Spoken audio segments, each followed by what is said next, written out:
Oh, is it loading? There we go. Hello there. Welcome to my Other's Keeper. I have Kristen back. She is so awesome. She's going to be joining us regularly. She's a feature. She's a feature of our channel. And today in particular, we are going to be talking about how to live with and how to love somebody without enabling somebody who's an addict or somebody who has a mental illness. And that's a big topic. That's a really big topic. Yes. What can you tell me about that? Well, I think what I said when you first mentioned it was that's a really difficult but really important topic. Mm-hmm. Um, because when you love somebody, you don't want to see them in pain. You don't want to see them hurting. It's very Mm-hmm. easy to want to try to rush in and be the hero and fix everything right away, but Mm-hmm. there's a point at which that becomes not so helpful, and it could be even harmful Exactly. to yourself. Like, there has to be some To kind of yourself healthy and to boundary that there. person, you know? Yeah, for Yeah. sure, for sure. I It kinda becomes have not whenever coping we bring up anymore. topics like this, like Sorry? It becomes not coping anymore. Right, exactly. Mm-hmm. Whenever we bring up topics like this, I kinda think about it from, like, 3 different almost, like, 2 or 3 different perspectives. From the Mm-hmm. perspective of a clinician, and then from the Mm-hmm. perspective of a person with a diagnosed mental illness, because I have Mm-hmm. generalized anxiety disorder. I was diagnosed Mm-hmm. with that many years ago. I've dealt with that for a long time, since probably I was like 13 years old. And Oh, wow. then my husband also has clinical depression. And I spoke to him before Okay. about this. He's very open about it. He doesn't, he's extremely open about that. He's very in favor of Yeah. reducing stigma and things like that. And then I've also Excellent. been in previous relationships with people who had bipolar disorder, substance Yep. use disorder. Yep. Before I educated myself a little bit, I tried to save people. I was the enabler. I did do that Yes. before I learned a little bit better. So, Right. um, so from a clinical perspective, like Mm-hmm. from I mean, I drew a lot on a couple articles, one of them from NAMI, which is the National Alliance for Mental Illness, which I think is Mm-hmm. American, but I found a really good article with them that talks about trying to approach it from a place of empathy for the person you love, Mm-hmm. whether it's a spouse or a family member, just to start there, to start with empathy and validation. Recognize Yep. that this is a person in pain. Something is happening to them that they don't want to be happening, that they're Yep. not enjoying. They're not doing any of No. it on purpose, and they're Yep. not doing it to hurt you or anyone No, else. exactly. That's exactly right. There's a graphic that I'm just going to put up here. It talks about fixing. Can I make this any bigger? Full screen layout? Nope, that didn't help. Can you read that from here? If I lean in, I can. So Okay, so fixing fixing, versus yeah, supporting. So fixing, that would be trying the, to mhm, yeah, not quite enabling, but there's the enabler, there's the yeah, fixer, and then there's the supporter. yeah. Right. Without, So, reading, fixing hmm, is like swooping in your toolkit and saying, "Ah, yep. the picture is crooked. How can I rehang it for you? How can I make it perfect?" Yes. Whereas Yes. supporting Yep. is kind of walking into the room and sort of saying, "Well, what would you like this to look like? Yeah. How Or can are you I, okay with it being crooked? do you like that picture crooked the way that is?" Yeah. Or is it crooked What to would you? Yeah, Yeah. yeah, exactly. But I like what this graphic shows. This is a good graphic. I'm glad Yeah, that I you really found this. like it. Yeah. I like that it shows that what both have in common is this desire to help the person, That's right. and you want them to feel better. Yeah. It comes from a place of love either way. Exactly. Yep. That's exactly right. Um, and even enabling does. It also does come Mhm. from a place of wanting to help. So you want to help your enable, you want to help your fixing, or you want to help your supporting. You know, Sure. I think we Sure. should, you and I should come up with an infographic that has all three.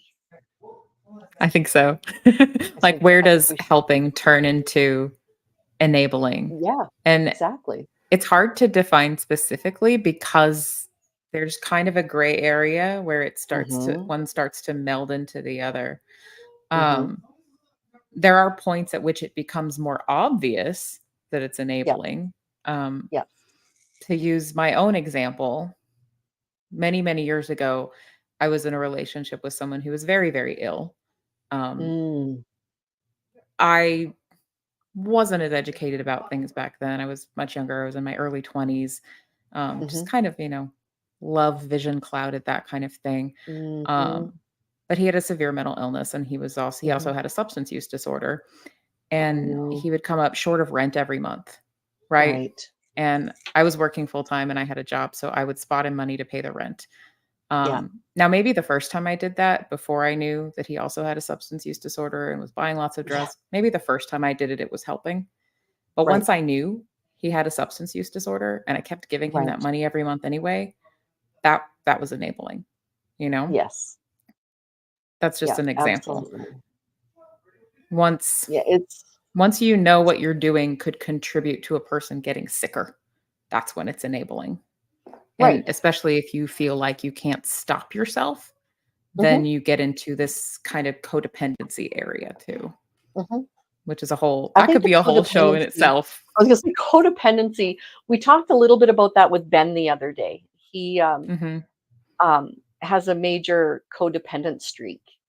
I don't mhm. is codependency a disorder, or can it be? Not as such. The Okay, closest thing to it would be there's a personality disorder called dependent personality disorder, but it's not the same. It's got a lot right. of features in common, Mhm, but it's not exactly the same. It's not as I think codependency as a concept in the culture is like it's more fleshed out. Like there's whole self-help books about how to become less codependent, how to deal with it. Um, mhm. Dependent personality disorder really just focuses on the whole you depend on another person for your self-concept of who you are, and you don't wanna make decisions without that person's input.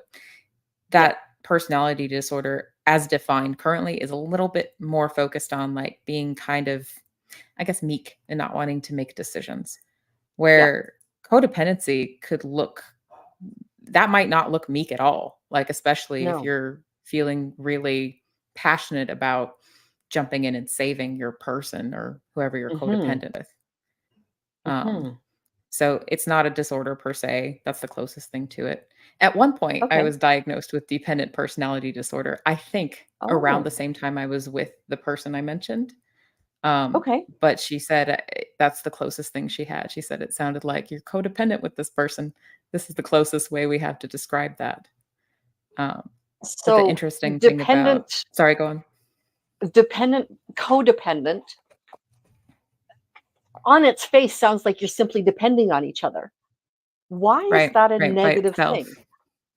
Yeah. Why is that a negative? Well, codependency is more than just depending on one another. Like, I think in any Right. healthy relationship, you're gonna depend on one another for things, like, you're gonna wanna support each other, Mhm, emotionally, mhm. you each contribute in some way, whether it's financially or doing things around the house, you care about each other. You want things to go Right. well for each other in Yeah, general. I mean, that's healthy. That's healthy dependency. that's right. Like, I should wanna talk to my partner about my day when I get home. That's a healthy Mhm, dependency. mhm. Codependency is it's where you get to a point where you're almost addicted to jumping in and saving and helping a person, where So a savior it's complex, almost like kinda, yeah, kind of? yeah, where you feel like I mean, not even I'll take away the kind of, it is a savior complex. It's not Okay. but I don't think people are conscious of that. Like, I certainly wasn't conscious No. of that. I didn't think of it as a savior complex, but looking back on it, Right. it is. Um I did have this idea in my head with the person I was codependent with that if Mhm, I wasn't there, then everything would get 10 times worse and fall apart. Um, mhm. and when you're codependent with someone, it's almost like being in a cult of two people in that you're so wrapped up in this reality with this other person that may not match what it actually is on the outside. Um, Mm. like to me, when I was in that reality, I thought, I'm supporting this person that I love. I'm helping them. They need money to pay rent. I'm helping them get money to pay rent. They need someone Mhm. to pick them up at 3 in the morning. I'm doing that. Um, Mhm.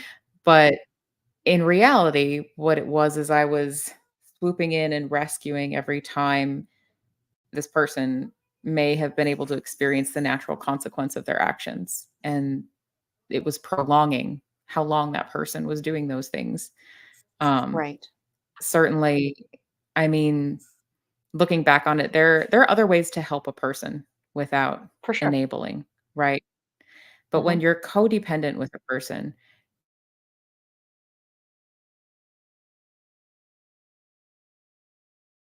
I don't know if that's me freezing or Kristen freezing, but one of us has frozen.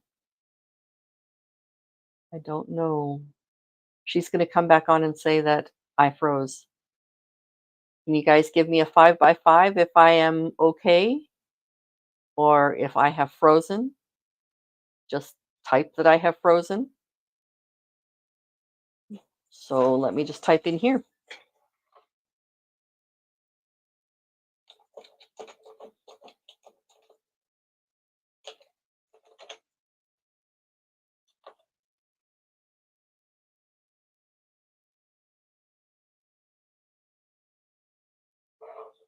Okay, Kristen froze. There we go.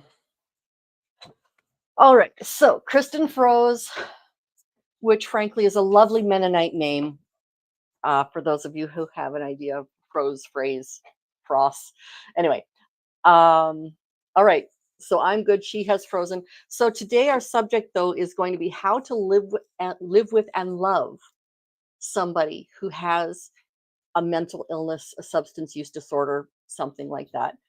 Um, do you guys have any ideas? What would you say that would be if you've had a mental illness or you've had or you have a substance use disorder, what has been helpful for you?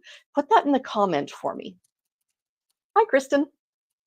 hey there, I'm sorry, my internet completely just turned Oh, off that's on me okay. all of a sudden. Sorry about that. That's So we okay. were talking codependency versus Yes. dependency, right? Yes. What did I miss? Yeah. Very little, very little, little. I was sitting here like, have I frozen? Has she frozen? Have I frozen? Has she frozen? But then I was I asking, actually haven't um, go ahead. I haven't had the comments pulled up till just now, but I can see them now. Oh, okay. Yep.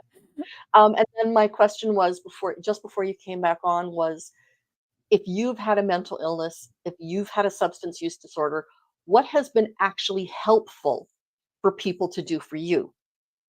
So I'd really love That's a great people in question. my chat here. I know for a fact at least several have had substance or mental or that sort of issues. And some of them are caregivers for those who have had those types of issues. So, Mhm. yeah, let us know in the chat. We'll continue on and I'll star the comments and we'll discuss the comments as they as the conversation allows. So we were talking Great. about codependency. Um, codependency versus, oh, hang on, we're going to do this again. Fixing, supporting, and enabling. Those are the Right. three categories. And I wish I had an actual infographic for each. Kristen and I have decided we're going to make one. Kristen doesn't I know think we we have should. decided we are going to make one. Hey, I'm on board. I'm on board. All Let's right. do it. All right. I need to learn Perfect. how to do graphics better anyway. There you go. I have a I friend who can think do them very well. I just don't know how. Oh, really? Well, we can Yeah. just give them the information and they got it for us then. Yeah. I think that's fair. I mean, from Yes. my experience, codependency enabling lives inside codependency. Like, if Mm, you're really mhm, in the thick of it, full-blown codependent with someone, you're enabling them all the time. Uh, mhm, and you're probably not aware of it, and you probably mhm, have little ability to stop it. Um, mm, it's difficult to explain. The person that I was codependent with, it was as if so my mood was dependent on that person's mood. When they were up, I was up. mhm, When they were down, I was down, and everything in between. And you mhm, do even though you want them to feel good, so you feel good, right? But in a Mhm. healthy relationship, like maybe your spouse is having a bad day and you feel bad for them, but that doesn't mean your whole day becomes bad, right? Right. Right. Um, when you're codependent with someone, it feels like your whole day becomes bad if they're not having a good time of it. Um, so that's where kind of the difference where the separation is. But Yeah. Mary says you need to learn about them and be knowledgeable. Where does that learning and yeah, that's great knowledge advice. take you? So I think that's a good thing to bring up for how to support somebody that you love and who has a mental illness is I think one of the first things to do is learn what are the symptoms of that Mhm. illness. What are you Mhm. likely to see? If they've been diagnosed with ADHD, does it mean that they might look off, in the distance while talking to you? And if they have, a diagnosis of anxiety disorder, does it mean they're going to have to go, take a minute alone if it's in a crowded room or something like that, a crowded environment? So I think learning the symptoms is important and Mhm. then not taking those symptoms personally. I think that's really hard for a lot of people, um, especially when it comes to a mental illness that affects somebody's, perhaps attention span or how they Mhm. interact, person to person. Like Mhm. it's very easy. I see this a lot with ADHD diagnoses is it's very hard for friends and family not to take it personally when a person Yeah. like kind of jumps in, talks over the end of the sentence, looks off somewhere else, squirrels off, as we say. I'm an It's difficult for interrupter. people not to That's take my that big thing personally. is I tend to Yeah, interrupt. It yeah. I don't want to hurt and you, but yeah. and from inside that place, it's kind of like, at least the way folks with ADHD have explained it to me, as Mhm. they feel like I need to get this thought out now or I'm gonna lose it. I'm gonna forget it because I've Mm, got so many mhm. thoughts going through my head. It's not an That's attempt exactly to where it comes from. yeah, No, it's not to be not trying to be disrespectful, not because well, they don't care what you're exactly, saying. Yeah. exactly. It's just, "Oh, Yeah. I'll forget this if I don't say it now," or it's excitement. Yes. Um, Yeah.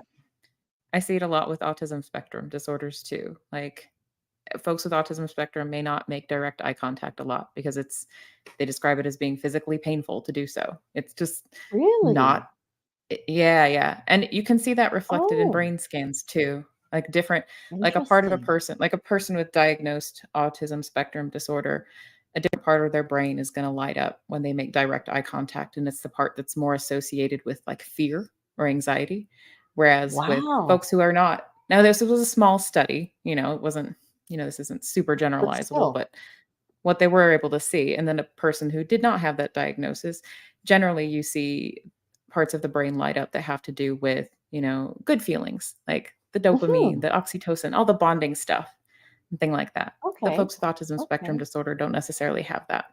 So that's a No. symptom and it's not personal. It's something they can't control. So Yeah. learning the symptoms and not taking it personally is very important. Right. So Brian has both brothers have or had substance issues. So has he to an extent. Loving them from afar, I guess, is one way you can love them without enabling.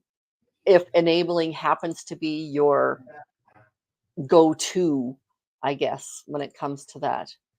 Um, Mom was the one who suffered the most, but of course she did a lot to enable both of them, Mhm. especially his older brother. Moms do that. We don't mean It's hard to, not to want to but we rescue do your it. children. Yeah. Absolutely, yeah. No, and part of my parenting, um, my mom was an enabler. She was totally codependent. It was not a choice for her. It simply was her personality. And to an extent, it is to an extent. I don't think it's an unhealthy extent now. Used to be Mhm. unhealthy. But because of that, I also grew up knowing, okay, my kids don't do their homework. I'm not doing their homework. They're going to suffer the Mhm. consequence. They're going to get the low mark. They don't get up for school. They're the ones getting in trouble for being late for school. I mean, I will get them up, but if they dawdle and don't get themselves to school, I know they're leaving here on time. Like Mhm. I was very much a you did it, let's follow the natural consequence. not from a Mhm. mean perspective, but I do call Right. myself a mean mommy because I am a very much a consequential type parent because con is with sequence. So in the sequence of events, this is what Right. logically should happen, right? In the Yeah, sequence that of makes perfect events as sense. well, I love them and I want to cuddle them and I want to tickle them and I want to do all of that other stuff too. So it's not all just the mean mommy stuff. Um, Mr. I Brady love talked about what natural he, consequences as long as they're safe. Yeah. yes, that's exactly For right. children. Yes. Yeah. Yeah. Well, even for adults to a large extent. No mental Right. illness for him, but as far as stress, punching bag, boxing gloves, take out his stress on the bag. That is a brilliant way to do it. That is Yes. Yes, it is. very safe. Yeah. I think a lot of us with who struggle with, mental illness that has to do with feeling dysregulated, like an anxiety Mhm, disorder, you'd feel mhm, kinda like a pressure cooker sometimes. Having something physical you can do to kind of change mhm, your perspective, whether that's running or mhm. walking or wailing on a punching bag, changing your physical situation makes Yeah, a big difference if you're yeah. feeling dysregulated. Well, with my kids, another thing that I did, I'm just gonna refer back to a whole pile of parenting apparently. With my kids as well, it was a sin to be angry or sad Okay. when I was a kid. My dad was Mm. a pastor, and it was a very unhealthy family, very unhealthy. And I don't blame God for that by any stretch. It's not God's fault that my dad's a jack, so on and That was so his forth. interpretation. Um, Pardon? Depends on your That was his interpretation. interpretation. No, that was his interpretation. Oh, no, actually, it It was wasn't. My not. dad, as a Oh, no. pastor, he was brilliant, very smart. He could interpret scripture beautifully, um, but as a human being, he sucked. Wow. That's the difference. Um, so being sad or angry or anything like that, any negative emotion was held against us. Um, Oh, wow. he was a narcissist. There are some who would say he has antisocial or had antisocial personality disorder. So that's something that, yeah, that he had bipolar type one. Like there's a whole pile of things that went on with him. Very complicated. But because of the way I was raised, I allowed my girls to know being angry is not a bad thing. Being angry is normal, natural. You need a safe space, though. Your bedroom is your safe space. Be as angry as you want. Throw your stuffies, punch your pillows, do whatever you don't want. Don't break anything, don't hurt yourself, Mhm. and don't hurt someone else. Those are the rules. Other I than love that, that. have at it. I Yeah. love that. I think that's perfect. I Th- I that try seems to to have do worked well for my something kids. similar with my son. Yeah, Yeah. because you Yep. don't wanna devalue the feeling because we all have feelings. Absolutely. It's not you can't always control what you're feeling. The part that you wanna try to do is be safe about it, not take it out on somebody in a harmful manner. Hmm. Yep. For Crystal, it's helpful when people ask what she needs. In different situations, depends on who it is, right? Of It's course. like Yeah, what you need from one person in the same situation may be different than what you would need from somebody else, depends on the relationship, right? That makes a big absolutely. difference. Yeah. Different people are different. I have been asked that before, and I've asked others that before, like, "I can't fix this for you right now, but, what do you need from me? Is there something I can do?" And sometimes people will say, "It's just nice that you're asking," you know? There's Hmm. not actually anything you can do, but it's nice to know someone cares enough to ask. People have told me that Yeah. before. Yeah. And That's something that, sorry, go ahead. And of course, being a source of peer support and a friend or a family member, those things are all different from, being a therapist. Those are different roles, right? A Hmm. therapist, you're going to try to get into what are the thought patterns that are getting you stuck here. You know, being a peer, being a friend, it's very much I mean, they're both coming alongside, Yeah. you know. It's just a lot of the time as a peer, providing peer support, I hear a lot of I just like that you're asking, and I like that you're listening, and you don't need to fix anything. I just like that you're Yeah. listening. Yeah.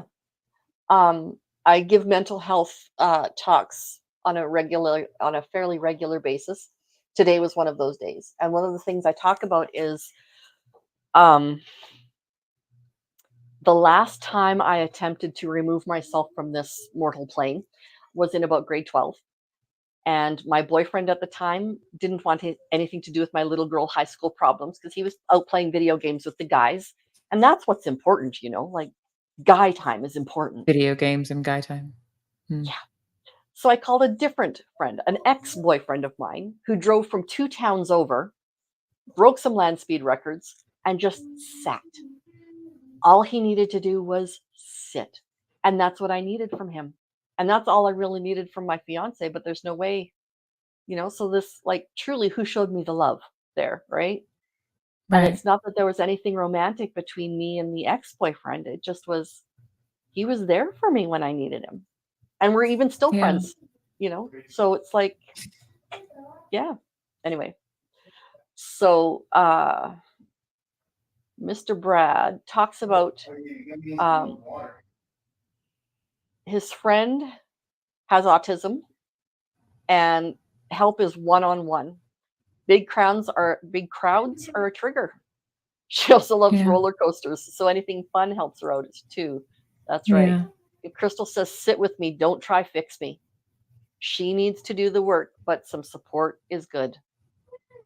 Yeah. So I she love can do that. her own work. Yeah, that's an excellent point, Crystal. Yes. I love that, So Crystal. One yeah.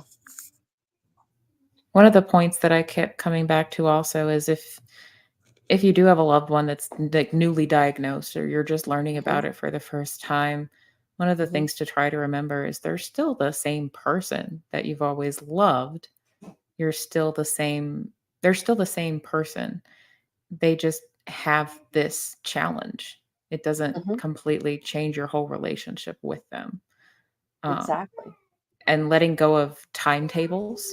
I think that especially like sometimes like what I have seen sometimes with like parents of like children who've been diagnosed with Hmm. something, I see a lot of when will this be fixed kind of a thing. Like when will they be better? How long is this going to take kind of a thing. Exactly. I Um know a lot of people in that boat. yeah. They're like, I want it done and it needs to be done. Here's my schedule. I'm good on Wednesday. How Yeah. about you? Yeah. Right? Yeah. But mental and emotional healing is not linear, unfortunately. Not at all. Not even a little. So, Kristen, I'm Mary's right assuming about this. Christina. Yeah. Oh, you say this? Okay. Yes. So tell Yeah. it like it is. And just tell it like it is in a kind manner. Just be nice about it. Right? Just Mary's right. because. I personally react very well to people who just tell it like it is. I enjoy Mhm. bluntness. I enjoy irreverence. I appreciate that. Even to the point of somebody being a little bit rude. Not everybody likes that. Not And it everybody all depends likes on that at all. relationship too, though. Like if you're Exactly. walking A down the stranger, mall, it'd be different. Yeah. exactly. If you're walking down the mall and you're wearing the worst outfit you've ever tried on in your entire life, and somebody looks up at you and goes, "Just not A working for me," stranger. that's going to make a difference. That's gonna that's Someone gonna be I've never different. met. That's right. Rather than your husband saying, "Sweetheart, those pants, maybe you should get a new pair." Not the best Just choice. Maybe the wrong no, not the color. best choice. That's right. Absolutely. Yeah. Try something a little more slimming. That may be the wrong thing to say too. But yeah, like just relationship has everything to do with whether or not somebody will take advice or take help or take whatever from you, right? Mhm. Exactly. There has to be trust. That Hmm. brings up something that makes me think of something interesting about I mean, this is true in therapeutic relationships with a therapist. It's also true in friendships. It's also true in, any kind of like partnerships as well, is Hmm. that one of the most important elements is rapport, which is just Hmm. I like being with you. You like me, I like you. You want to talk to me Hmm. for an hour or two. If Hmm. that's important for all of those relationships. And it's Yeah. actually the number one predictor of success in therapy too, that you have good rapport with your therapist. Oh, Um, okay. there have been studies done on that too, that so there's lots of different techniques, different types of therapy, different styles that are great, that are fantastic. There's dialectical behavior therapy, there's cognitive behavioral therapy, and they're awesome. But if you don't have a good rapport with that therapist, if you don't kind of like them, if you don't trust them, you could have the best technique in the world and it's not going to matter. So, so Yeah. rapport is important for friendships too. And certainly if you're trying to support someone with you love who has a mental illness, Yeah. having that mutual respect is important. And I think showing them that mutual respect. And I think one of the things that people come back to, unfortunately, is that because mental illness and substance abuse show up in behaviors, it shows up in things people do. It's difficult for people who don't have that problem to think, oh, if they just tried harder, they wouldn't do those things. But that's not Exactly. what's happening. It's No. it's a structural brain change that's Yeah. preventing them from behaving the way they might like to, or the way they might know is healthier, but they can't Yeah. stop themselves. Like, it's a Yeah, structural exactly. difference in a person's brain. It's physiological. It's not a choice someone's making on purpose. I mean, there's lots That's of right. techniques and things you can learn to try to override that Right. difficult wiring, but it's not on purpose. Mhm. And I know, I've worked with parents of kids before who, have said things like, "Well, if he would just get out of bed, it would be better." Like, "I wish I could just take a Yep. vacation like he's taking." Oh, I know, right? Yeah. And they really have to you really have to join with them and kind of explain this is not something that this person wants to do. They're not enjoying being in bed. They're miserable being stuck in that bed. Yeah, This is no absolutely. different than if they, you know, were recovering from a surgery. They physically cannot force themselves. That's the problem. Yeah. And it's one of those things where not even recovering from surgery, but like having a broken ankle, and Yeah. just having to wear that cast for a year or having the Mhm. cast on whether it's healed or not. Continuing to have that cast is going to affect how you move through life, right? It's going to Yes. Yes. it's going to change how people perceive you. It's going to change everything. So You're whether or gonna not do you're things. healed, Yeah. right? It's going to be totally You're different. gonna do things a little more slowly in some ways, and maybe Mhm. sometimes it'll be imperceptible and it wouldn't even be noticeable to others, but that doesn't mean you're Absolutely. still not feeling the ache of that old injury as well, That's right. you know? Yeah. Yeah. And so that's something to keep in mind too. I think it's sometimes very difficult for folks that don't have a mental illness, who haven't had a substance abuse disorder, to kinda Right. wrap their head around, "Oh, this is not something they're choosing at all." Mhm. You know, Mhm. it's difficult for us not to see behaviors as choices. Sometimes they are, sure, but not always. Yeah. Yeah. And there's I think there's probably more people, or I've known more people who believe that every action is a choice rather Mm, than, because I hate this meme. Being overweight or dieting is hard, being overweight is hard. Choose your hard. Well, so is having a food addiction, and so is having a metabolic problem, and so is having, you choose that a hard. Let's see thyroid how you condition, yeah, thyroid condition, exactly. Being married is hard, being divorced is hard. Choose your hard. Well, so is living with an abusive person. So is not being able to leave because you're afraid for your life. So is right? you can't choose that hard, right? Like I hate that particular meme. And I Mhm. just shake my I head, hear and you. I've seen it make the rounds, oh, so many times. So many I have times. too. Because things are not cut and dried, right?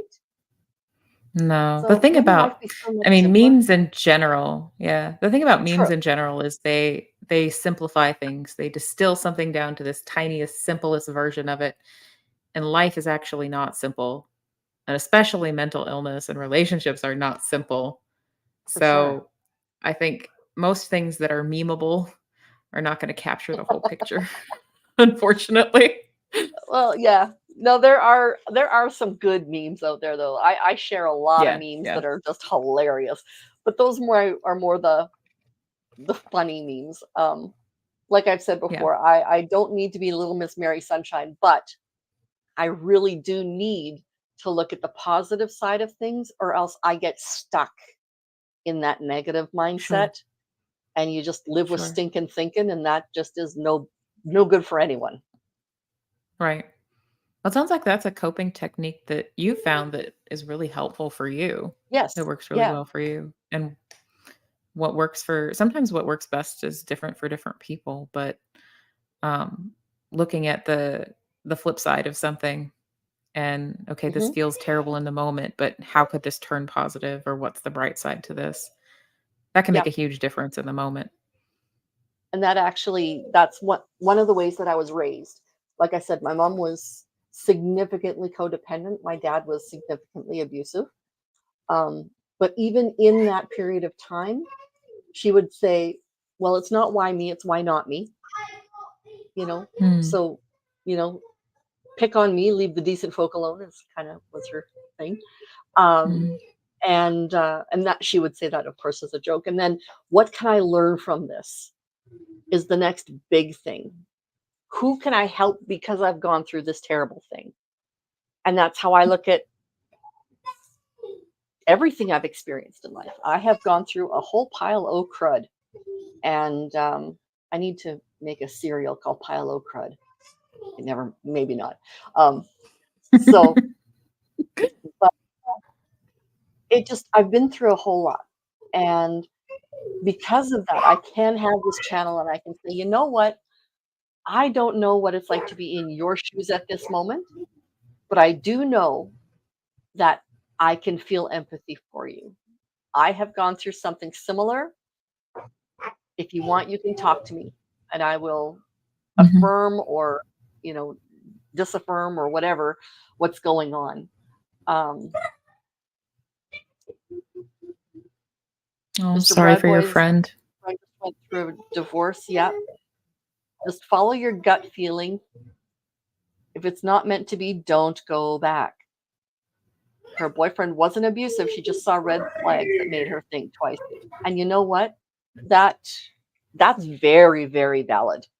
You know, It is. sometimes, yeah, sometimes it isn't abuse, but it's just, there's just that thing that's going to drive you nuts. It won't get better Yeah, once you're married. It will right. not. If there's a red It will flag, simply I magnify. pay attention to it. Yeah. Yeah, Whether that's a red flag absolutely. just for your preference in a relationship or a red flag of something that could turn toxic. Hmm. Um, I think that that actually kind of brings up a good point. It's like, when do you have to, um, do what I think someone else said it earlier. Okay, Melinda has, or Kristen has frozen again. Mr. Bradboy, she asked me if we could still be friends, and he said, absolutely. It doesn't change her relationship with me or her boyfriend. Am I back? Both of them are still my friends. Yes, you are, Kristen. Woohoo! So both I'm of sorry, them guys. are I have to still get an friends with. Ethernet cable or something. Yeah, I actually have one stuck into my laptop, so I don't trust my Wi-Fi. So Yeah, it hasn't been great lately. I apologize. yeah, that's okay. That's okay. I have a good chat going on here, so we're good. We're good. Uh, Yeah. yeah, Mr. Bradboy, I'm I glad don't know people are you, but talking. nice to meet you. Thank you for coming to chat. Crystal, I know I know Mr. you. I love Bradboy. He you. comes and hangs out. Mr. Bradboy comes and hangs out in my lives sometimes. I haven't done a live in a few Okay. days because I've been out of town. Okay. Um, Ah. when And then there's Mary. Love Mary. She's fabulous. Yay, So, Mary! yay, Mary. So, yeah, Mary is I'm one of really my grateful for the my people we support have. people. Mhm. Mary is who I Yep. was calling and saying, "My kid is gonna run off at this place at the Well, lake." having had or having raised a child who has autism, Yes. she's the one, right? That's who you want. Yes. It's good to have So someone who can empathize. empathize, absolutely. Empathize and maybe give some advice or support as needed. So let's continue Yes, with the actually. Yeah, for how sure. to how to love without enabling. So when you Mhm. love somebody, you want the best for them. Sometimes the best Right. for somebody is to allow them to go through that the consequence of their action, and Right. that's Right. yeah. I mean, if you have I mean, I would start with if someone is being physically, emotionally, verbally abusive, any kind of abusive Mhm. towards you, that's not something that you should tolerate. Like mental Right. illness or no, you shouldn't be tolerating abuse. That's a time when you need to Absolutely. physically remove yourself and do the loving from afar until they get the help they Mhm. need, until, because there's a point at which you can't force people to get that help that they need. You can't someone may, go into therapy and say, "Hey, I'm working on this, I'm getting better." But if their behavior hasn't changed yet and they're not safe for you to be around, then you still need Right. to, take care of yourself because you can't help a person you love if you're being destroyed emotionally or physically. Like Mhm. that's not going to Mhm. work. So I Yeah. would, preface with that for sure. I think Yeah. that fits kind of with what Mon is saying, doesn't it? It does. It looks a lot like what she's saying. Mon, please don't go back. Please don't. If this person's been violent with you in the past, the best predictor of future behavior is recent past behavior. And the reason I say recent past behavior is Absolutely. because I used to be one person. I am no longer that person. And I hope I am not judged by who I was 30 years ago. You know, like just, Hmm. I am not that person. Um, Hmm. Sorry, she missed words. To go back to the abusive partner, yes, only because you don't question have to question their manner. That's right. When you're used to Hmm. somebody, when you're used to the abuse, that's sometimes it's safer with the devil you know than the devil you don't. But if the devil you know is Hmm. still going to kill you, don't go with that devil either. It's not safer. The devil you I don't know can, is going to be single. yeah.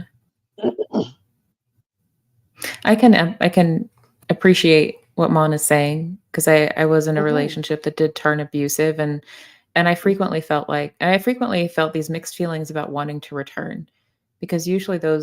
those relationships are very intense. They start Hmm. from this higher level of intensity, and that level of, Yeah, sorry. passionate. Exactly, exactly. Yeah. You can get confused with that, and the danger and the Hmm. way you physically Hmm. respond to danger gets confused with Hmm. passion, and it all gets Hmm. intertwined, and it does get very confusing, and it does kind of lead to this sort of feeling like almost reminiscent, like you think back and you remember the exciting parts and don't so much dwell on the terrible parts. And I Yeah. kind of want to normalize that feeling a little because I've experienced that. I've worked with a lot of women who've experienced that too, who've been stuck in this Oh yeah. cycle of wanting to go back and going back. It's Yeah. normal to feel that way, but just feeling that way, it doesn't mean you have to act on it, right? Doesn't mean you But have if to I do go it. back, then I can make him better. He'll see the error of his ways. Oh gosh, If I go no, back, then, um, we don't we? But no, yeah, no, that doesn't work ever, ever. I don't like absolutes, but I like that one. If they've been violent with you hmm, before, they will be violent with you again because if you stick around, you're teaching them how to treat you. right, Don't put yourself in that space. Teach them right. that And I want to treating you say, that yeah, way, not okay. The only way precisely. the only way that I would stay with somebody who's been violent with me is to say, "Okay, you get help. Until then, you don't live in this house. But once you get help, we'll talk." But, I you agree with have to that. go through anger management, you have to go through therapy, you have to go through, all of these things, and I will love you throughout, but I need to love you at a distance, like Brian was saying with his brothers. He needs to love them at a distance, To and be sometimes safe, that's the way it right? is. Yeah, that's right, and Mary's right. We talked about that in her story Right. about, the emotional violence that she had to go through as well. I Yeah, would say you're that still a time. Mhm, it is possible. Like, I do believe it is possible for people to change. Like, I believe mhm, it's possible for people to make all kinds of mhm. miraculous changes. I've seen that happen. However, I still Yeah, don't think that that's a reason to go back to someone who is abusive with you because different no. relationships have different dynamics, right?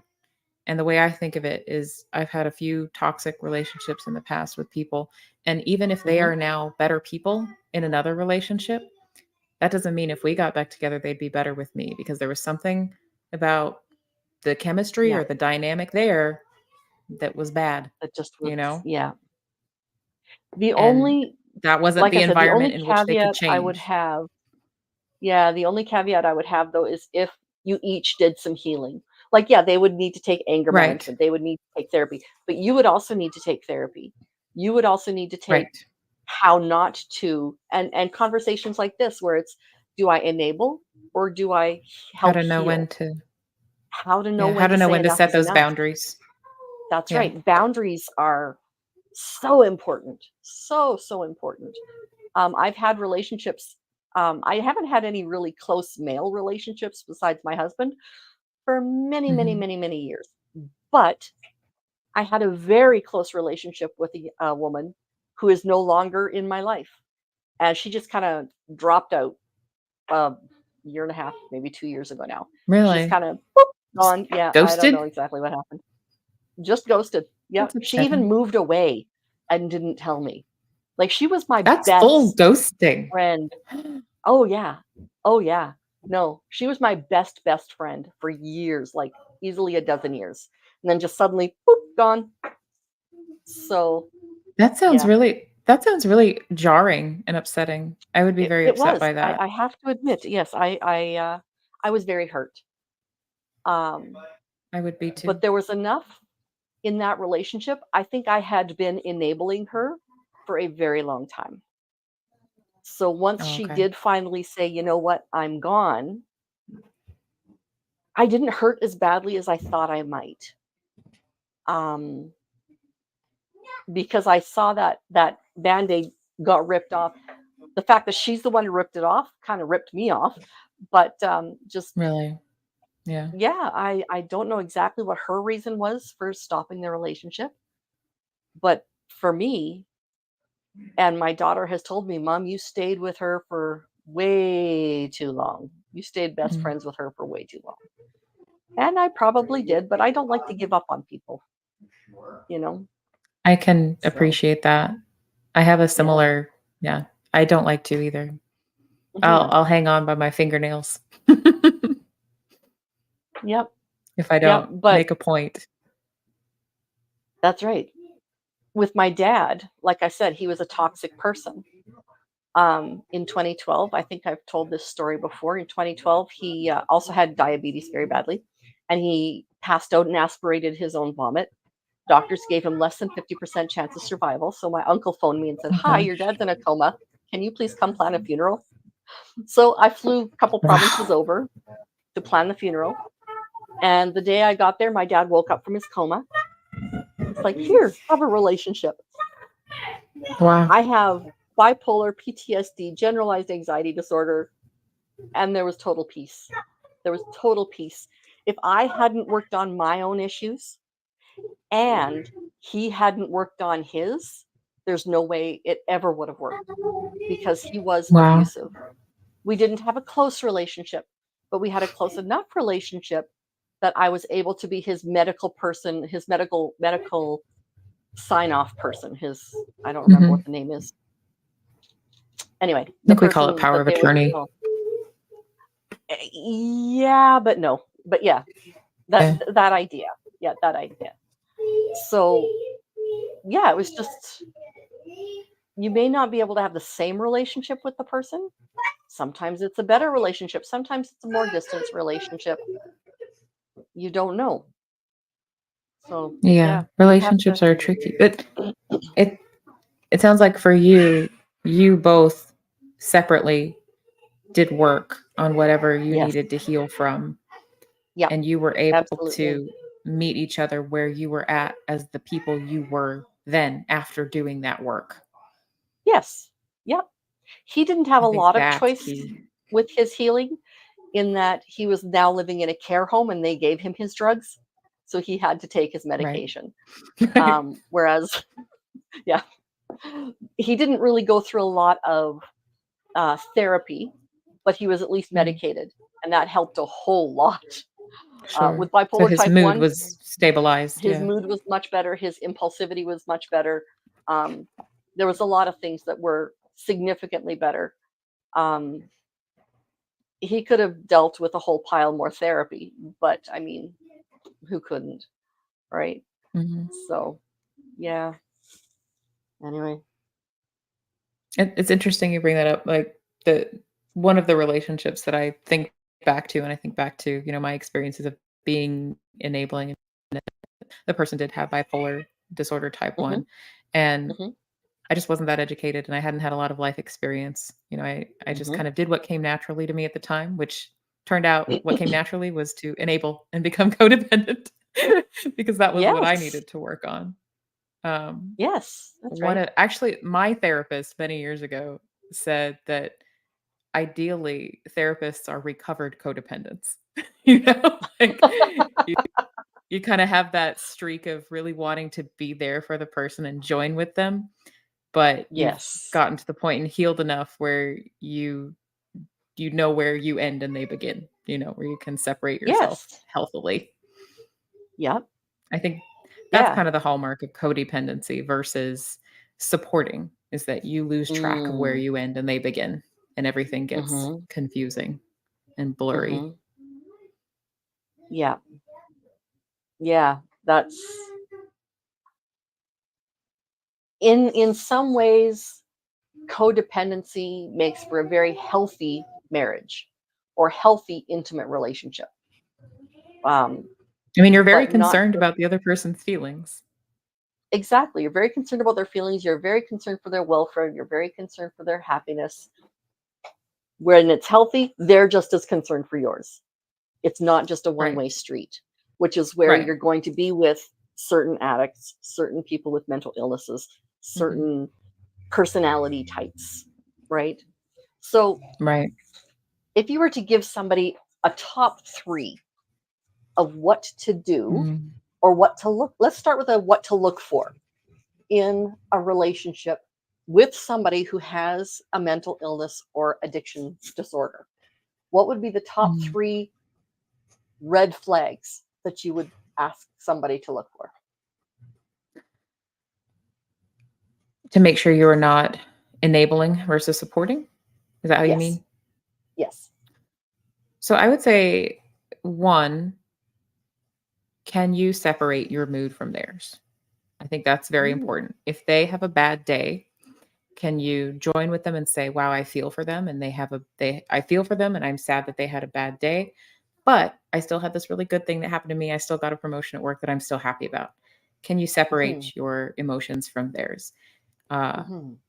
if on the other hand you cannot, and if they, come to you and say, "I'm very upset about, XYZ," and your whole day turns dark because of it, regardless of what happened to you, your whole mood is Mhm. dependent on their whole mood, I think that's a red Mhm. flag that you're getting into that Okay. enabling codependency territory. Okay. Um, Another red flag I would say is, are the things that you're doing in an attempt to help, are they followed by an increase in the kinds of things that you're trying to help not happen? Like, for example, me trying to help a person by giving them money to cover rent and seeing that they were buying more drugs and they were getting further behind in their rent because then they were actually buying more things they didn't need. That's enabling. Yeah. Um, Mhm. if on the other hand, you accompany someone to therapy, or you give them the name of a therapist and say, like, "Hey, I can't keep giving you money. It's obviously just making you sicker. I Mhm. can, here's a therapist that will see you for free. I can go with you." Or There you go. on the flip side, instead of handing you a blank check, I can pay for your therapy and I'll go write that to your therapist. That's helping, you know? Yes. Um, so the way I would put that is what you're doing followed by a decline, because then it's enabling. Um, Mhm. that's something to look out for too. And a third red flag I would look for is a sign that you might be in that enabling codependency space is, do you remember who you are? Do you still have anything that you do independently on your own? Do Mhm. you still have any hobbies Do you still have friends that you go see outside of this relationship? Are you getting enough sleep? Are you eating right? Or all of your basic, what we call ADLs or activities of daily living. How are those things? Like, are they suffering in favor of trying to rescue this other person every minute of every day? If those things are suffering, that could be a red flag. You're getting into this Mm. enabling codependent headspace. Um, Yeah. those are the main things I would watch out for. Um, Okay. but for this reason, so even if you're in a romantic relationship with someone, even if they're Hmm. your child, your best friend, whoever it Right. is, um, it's still healthy to encourage outside support. Like, even if Hmm. I'm the best friend, the spouse, whatever, I can't be the be all and end all of everything for Right. that person. Right. Nobody And can. nor should Like, you be. nobody can That's right. nobody can be all the things. So encouraging outside support is really, really important. Whether that's healthy friends that they're connecting with, a support group, peer support, they need other people they can talk to besides just you. And that's Hmm. not anything wrong with you. It's just that no one person can be all the things. Um, Yeah. I- And if Seeing they're trying people to that we make you love all in of the pain is things, hard. if they're trying to make you all the things, or you're trying to make Mhm. yourself all the things, both directions, that's not good. Yeah, yeah. I made Yeah. that mistake early in my marriage. I thought my spouse could be my best friend and all of the things, and I Mhm. kinda let some other friendships sort of suffer as a result. I Mm. was just so wrapped Mhm. up in this one person, and that ended Mhm. up not being very healthy for either one of us. Because not Yeah. only did it rob me of those other things those friendships gave me, they have different Mhm. qualities and things, different things in common Mhm. with me, but it also puts a lot of pressure on that one person that they can't live Oh, up for to. sure. No. So Yeah. When I So was peer attending support, Bible college. spaces Sorry? like this. Mhm. So Yep. encouraging outside support, peer support, places like this, support groups, NAAA, the lifeboat, something like that where you can connect with other people in a healthy way That's right. that can Yeah. understand and empathize. Yes. Yeah, absolutely. When I was at Bible school, um, young girls, and I say young girls as if they're like small children, young ladies would come to me and say, "Okay, so how is it that I'm supposed to put my husband first and still have friends?" It's like, okay, first of all, Mm. no. Like, let's discuss the idea of codependence, of being submissive versus being a doormat, like versus all of these different things. Um, like there was a whole pile that we needed to unwrap when it came to how do we make this work, and to explain, what, Mhm. he can be your all in all, but your all in all wants you to have friends. Your all in Yeah, all they wants you should. to do well for yourself. Your all in all wants you to still be who you are, not just be a shadow Exactly. in their world, right? So Exactly. I love that was that. that was a difficult discussion for some, especially some young women who were raised in very codependent homes and taught that Mhm. codependence was not only normal but healthy and I think at spiritually healthy. yeah. I think at a certain point in time, that's almost kind of the model a lot of us got. Like, Hmm. kinda my Yep, parents' generation was a little bit like that. Like, it was kind of certainly. starting to break away from it a little bit, but Yep, it was almost presented as the norm, and I like what you added there about there's a difference between being submissive and being a doormat, yep, There's a difference. If you're totally. looking at it biblically, there is a difference, and I'm glad that you addressed Yeah. that with people. Yes. Like I'm a strong Christian. My husband is the head of our home and I am a submissive wife. Ask people who know me if I'm a doormat. Right. They'll You're tell you. probably still having discussions. You're probably still making your voice heard. It's probably still very Yeah, important in that that's the thing. relationship. That's the thing. In any relationship, there's going to be one person who's going to make the final decision in a category, right? Mhm. So today we're going to go to this restaurant, tomorrow we'll go to this restaurant. Fine. These are You've both got a restaurants that you both CEO agree. or That's different, mhm. right? Yeah. So for us, I'll give my husband like 2 or 3 options that I find acceptable, he'll choose the one he Mhm. likes the best. So he has the final Yeah. say, but I am happy with any one of the 3 Right. that Right. would be the final say, right? And, Right. he'll come up with whatever his engineering brain does for logic, and I do that. That's my brain. Um, his is He has the engineering brain, where things are he has the logical and have engineering flow brain. charts. Much more, oh, hey, I did this painting last week Oh, wow.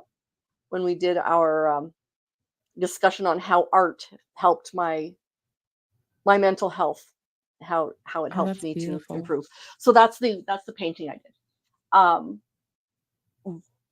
so when I look at that type of painting, when I look at that painting entirely, it's like, okay, yeah, Mhm. there is mathematical structure in the golden ratio and all of this other stuff that's logical, but then there's the flow that looks like wind, Right. right?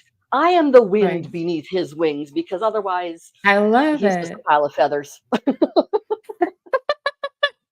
All the logic in the world doesn't animate it, doesn't make it That's beautiful. right. That's what it That's is. right. Exactly. Yes. See, we've been together for like 33 years now. As an engineer, he helps me hold my balloon to the ground, and I help him have a balloon to fly, I love right? it. You guys balance So each other. That's we do, beautiful. we That's a really beautiful do. Yeah, I thing. love it. Yeah, what can I say? What do We you have an feel awesome marriage. like uh, what do you feel like I know you've been very open about, like, your diagnosis and your struggles. Mhm. What do you feel like he's done well to support you as a person who struggles with that diagnosis? Yes, absolutely.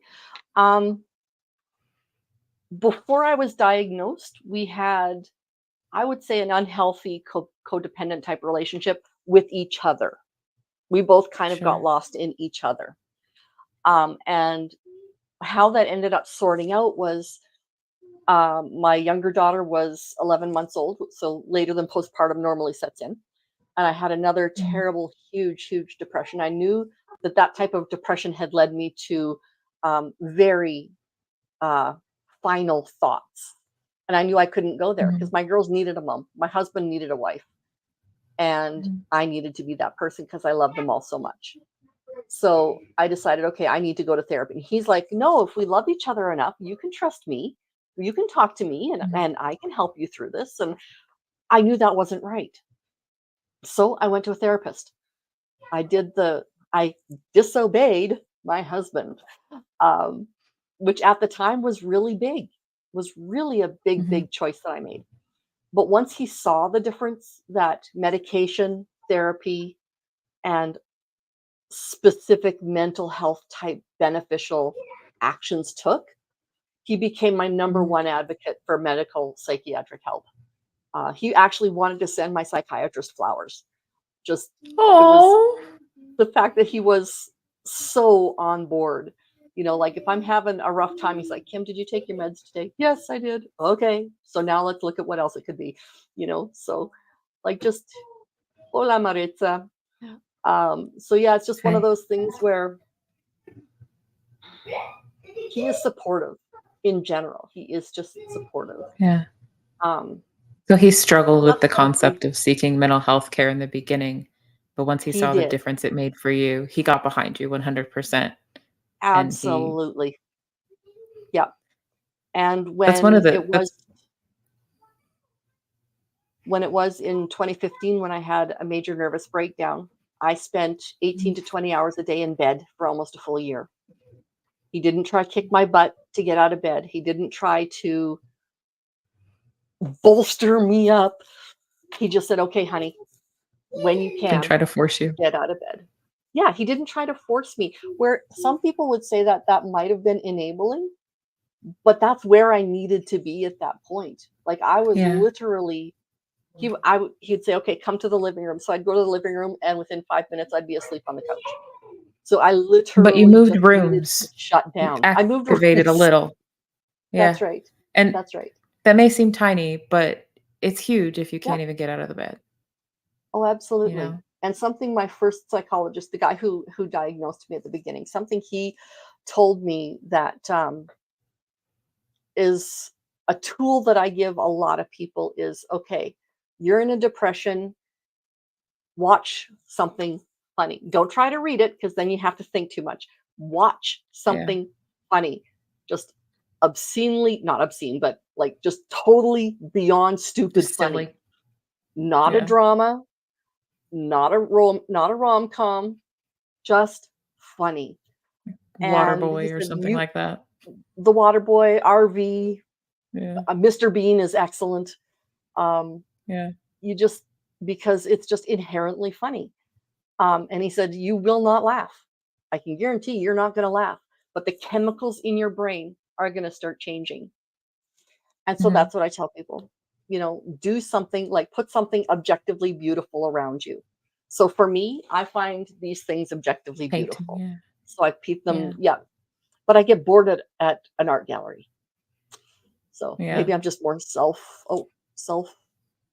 driven. The word is escaping me, Well, but you it know what I mean. it makes Self-centered. There we sense go. art you make would be meaningful to you, you know? Yes. I Yeah. think that's normal. I think that makes sense. Yeah. And your So psychologist sounds there's that. great. Sounds like a smart guy. Yeah. Oh, he was a brilliant guy. Yes. Okay. Now, this Yeah. going into the weeds a little bit here. This particular psychologist, when my dad went to Bible school, I was 8 years old when he started, and we moved to a teeny weeny little town in northern Alberta. And the married students lived in a little trailer court next to the married staff. Mhm. So our next door neighbor was this one particular professor. We got fairly close with them. And then my dad graduated Bible school. Things happened. My dad got arrested for being abusive, and Oh gosh. part of his mandated court um, issues was to get mandated counseling. So it happened to be that this former neighbor was my dad's mandated court counselor. Oh, So, wow. yeah, and you're not really supposed to do that. Small world. Yeah, Yes. we're Now, supposed to on top avoid of dual relationships. well, there's another level. When Yeah. I went to search for a psychologist, I found this guy's name, and I'm like, "Hey." So he explained how dual relationships and conflict of interest and all that stuff worked. And I said, "Okay, are you professional enough? You can separate me from my dad." Well, yes. Are you professional Mhm. enough? You can separate me from when I was 8 years old. Well, yes. Okay. I trust you on that. What this means for me is I don't have to go through 2 years of explaining how I grew up and have you going, "Is that really what happened?" That may be her And that's perception pretty of what happened, but nice. is it really what happened? So he became my first psychologist, and it was Wow. the best shortcut I ever could have taken. It was perfect. Wow. And he was an You didn't have to excellent, retell the excellent. whole story. Exactly. And I didn't have to I'm tell him. glad then that he worked with you. Yeah, me too. I'm so grateful he didn't go down that whole I cannot kind of thing. There might have been some Yeah, the black and white thing. businesses he could have worked with who said that we were not allowed to because they were, but he didn't have that kind of a I the word mean, I'm looking for has a yeah, he didn't have that workplace for would only give him yes and no's kind of thing. Gave him I don't some know how it's autonomy. That's the word written I'm looking for. I don't know how it's written in Canada, but the way our LPC board ethics is written in Texas and the US is that we are supposed to avoid dual relationships. Hmm. So ideally, someone is not both, I don't know, my barber and my client. That shouldn't Right. because then there's a potential conflict of interest there. Um, Okay. but there is a point at which there's gray area, right? And it sounds Hmm. like in your case, there was gray area. He had not seen you since you were what, 8 years old? And he had not 12. worked Yeah. with your father for however many years. And Probably 10 so or at so. that point, now probably if he was currently working with your father, then also Yes. working with you at the same time, that would have been a dual relationship that probably wouldn't have been Yeah. advisable. Uh, but therapists and psychologists, they do have to make these calls and they do have to and a lot of the time we consult with one another and with boards and with people with more Hmm. experience than us too. but it sounds like Mhm. he made the right call and you had a great Yeah. experience. Yes, it was excellent. My psychiatrist, the first psychiatrist I had was also a lady I went to church with, and, Oh, she really? said the same thing. She said the same thing. "I go to church with you, I'm not supposed to see you." And I said, "Okay, when we see each other at church, how close are we? She's at one end of the building, I'm Mhm. at the other, we may wave if we happen to see each other." That Yeah. was about it. We attended the same church, and that was the end of that relationship. Yeah. So she ended up being my psychiatrist. She, eventually sent me to a different psychiatrist because she became the head of the department. So, I Oh, mean, okay. like, I've just been very, very fortunate when it comes to a lot of my mental health. Not all of it, You but, found good people, good clinicians. That's important. yeah, yeah. So, yes, I'm That's really I'm removing everybody who says, "Hello, beautiful ladies." I Oh, I mean, we are recognize that beautiful. person. Oh, Ah, did you yeah, know that sure. person? We don't need to tell us over and over again. Yeah, I recognize that person. I've seen them in Okay, other chats. okay. So, yes. Um, we know where the next comment was going. Okay. We may be beautiful, but we're not So, stupid. Yeah, exactly. so, all right. It's So in smaller communities, it's very difficult to accomplish that, to not see, to not have any kind of relationship with someone. Like, you could be in a tiny mhm. town, like a couple Oh, hundred yeah. people. If you're the only Oh, yeah. therapist that works there, there's gonna be dual relationships. Oh, You know, yeah. the important thing is that are protecting everyone's confidentiality and being Mhm. aware of your own ability to be fair and impartial, you know? I Neutral. think that's Yeah, yeah, that's where the trick is. Usually what yeah. I tell people, if I encounter somebody who, like, maybe shows up as a client at the agency I'm working for, and, like, I've seen them out in the world, like, friends in common or something, what I might start out Mhm. with is like, "Okay, do you wanna be friends or do you wanna be my client? Because we can be Yeah, friendly, but if you're my client, I can't be your friend because they're that's different right. things." So I kinda let them make Yeah, that choice, because if you just yeah, wanna be friends, there's lots of therapists I can recommend. Um, that's right. y Yep. so that's kinda how I I approach became very that. friendly with my psychologist that I had most recently. Mhm. Um, we didn't trade recipes, but we would have. But also, we didn't socialize outside at all. I don't have Yeah. her as a friend on Facebook. We have Mhm. a lot of things in common as human beings. We have a lot of things in common emotionally and that kind of stuff, which is great. But we both made sure we had that line there, Mhm. because Yeah. that's You something can that, be friendly. Like, yeah. yes, Like, if a client saw yeah, me out in public, I'm not going to approach them first because that would right. be, that's confidentiality, then people they're with have to That's ask right. how they know me. But if they come up to That's say right. hi to me, I'm gonna say hi. I'm not gonna pretend I don't Yeah. know you. So, And I'm not going to say I didn't give her a painting because, I kind of sort of did. But, I mean, there's yeah, nothing wrong with that either necessarily. I mean, it all yeah. depends on the client and the therapist and, partly, I like, was what the trying a new client's in technique therapy for and too. Yeah. yeah, I was trying a new technique and I'm like, "Hey, what's your favorite color?" So that was that was I what think happened. our board rules get really specific. I think it's like we're not supposed to accept gifts valued at more than a certain amount. I have to look Mm, back at the precise rule. I think it's like $50, but it gets very specific. fair. That's very fair. What I gave her But was I don't know. probably valued probably closer to 75 to How would you $80 say that? I for guess what I would have sold materials, it yeah. for. Just Yeah. materials in my time, it was worth maybe $10, if that. Yeah. So, Yeah. yeah. I'm sure it was fine. Either way, I'm sure it was fine. Anyway, my friend, we will stop for today. Um, this has been an excellent conversation discussing the differences between, what you should do, what you shouldn't do, and the lines that need to be uh, made, right? Thank you so much for having me on. This has been Oh, great. you're I very really welcome. appreciate it. Crystal has become friends with some former counselors, but there's specific boundaries put into Mhm. place. That's right. And you have to both be fine with that. So, yeah, Right. absolutely. Right. Yeah. So we will have Kristen back again next month. Are we going to say same I'm time, same excited. place? Sounds good to me. So Works for you? July, beginning the 4th of July. You're probably going to be busy. Let's go with 4th of the 11th July. of July. Okay, okay. Sounds good. Okay, a week after the 4th. I'll get Perfect. a Canadian on for the 4th. It's funny.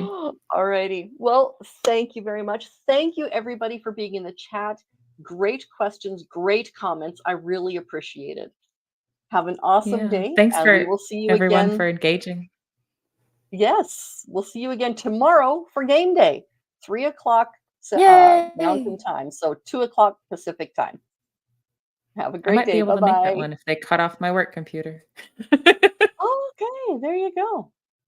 See ya.